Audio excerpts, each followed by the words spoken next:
ഇന്നത്തെ വാർത്താ സമ്മേളനത്തിൽ മുഖ്യമന്ത്രി മറ്റൊരു കടുത്ത പരാമർശം കൂടി നടത്തിയത് രാഹുൽ മാങ്കൂട്ടത്തിൽ MLA-ക്കെതിരായിരുന്നു. അദ്ദേഹം പറഞ്ഞത് നാട് മുഴുവൻ വ്യഭിചരിക്കാൻ നടന്നയാളെ ന്യായീകരിക്കാൻ പ്രതിപക്ഷ നേതാവും സംഘവും നിന്നു എന്നതാണ്. അങ്ങനെ പ്രതിപക്ഷ നേതാവിനും വിമർശനമുണ്ട്.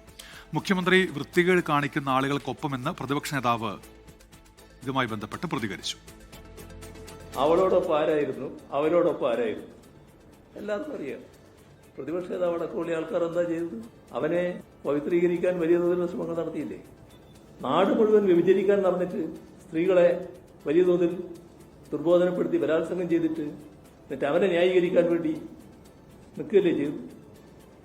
അതല്ലേ പ്രതിപക്ഷ നേതാവും സംഘവും ചെയ്തത്?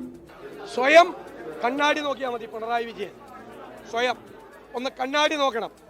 അപ്പോഴാണ് PT കുഞ്ഞുമുഹമ്മദിനെതിരായി അല്ലെ ഒരു ചലച്ചിത്ര പ്രവർത്തക കൊടുത്ത പരാതി പോലീസിന് കൊടുക്കാതെ പൂഴ്ത്തിവെച്ച മുഖ്യമന്ത്രിയുടെ മുഖം മുഖ്യമന്ത്രി കാണും, കണ്ണാടിയിൽ കാണും.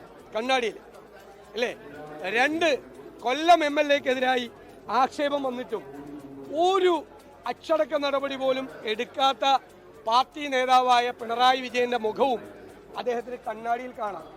കേരള രാഷ്ട്രീയത്തിൽ ഒരാളും എടുക്കാത്ത, എനിക്ക് വിഷമമുണ്ടാക്കിയിരുന്നു, എനിക്ക് എൻ്റെ ചങ്ക് പൊട്ടിക്കൊണ്ടാണ്.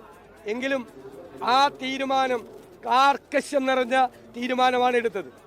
മിസ്റ്റർ പിണറായി വിജയൻ, നിങ്ങൾ അവളോടൊപ്പമല്ല, നിങ്ങൾ അവന്മാരോടൊപ്പമാണ്, വൃത്തികേട് കാണിക്കുന്നവന്മാരോടൊപ്പം.